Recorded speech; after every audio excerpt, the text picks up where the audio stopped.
Hey family, today we're going to talk about a great lesson in leadership. You know, when you're leading, people are going to follow you. Maybe you're a boss or a supervisor, or maybe in a ministry leadership position. And when you're leading, you got people following you.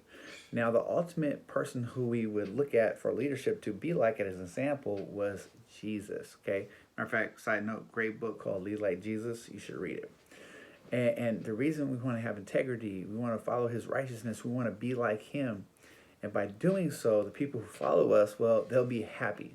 But if we don't, and we think of more of our selfish ambitions or, carnal, fleshly, evil thoughts, or just selfishness, well, they're not happy. Maybe you've had a boss or a leader who was like that, and you're like, oh my gosh, what am I doing in this situation? Well, Proverbs, it gives us a great word of wisdom from chapter 29, verse 2. It says, when the righteous increase, the people rejoice. But when the wicked rule, the people groan. So when the righteousness increase, when you're leading, you're doing things the way, people will be happy. The ones who follow you be happy.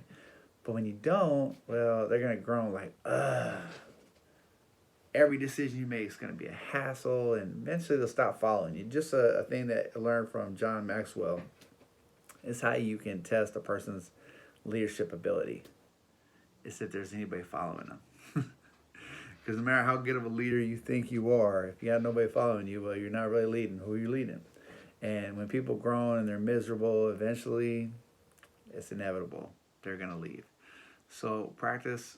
Try to be righteous like Jesus. Try to have integrity and follow his model, and you'll lead the best way every time. All right, family. You guys have a blessed day.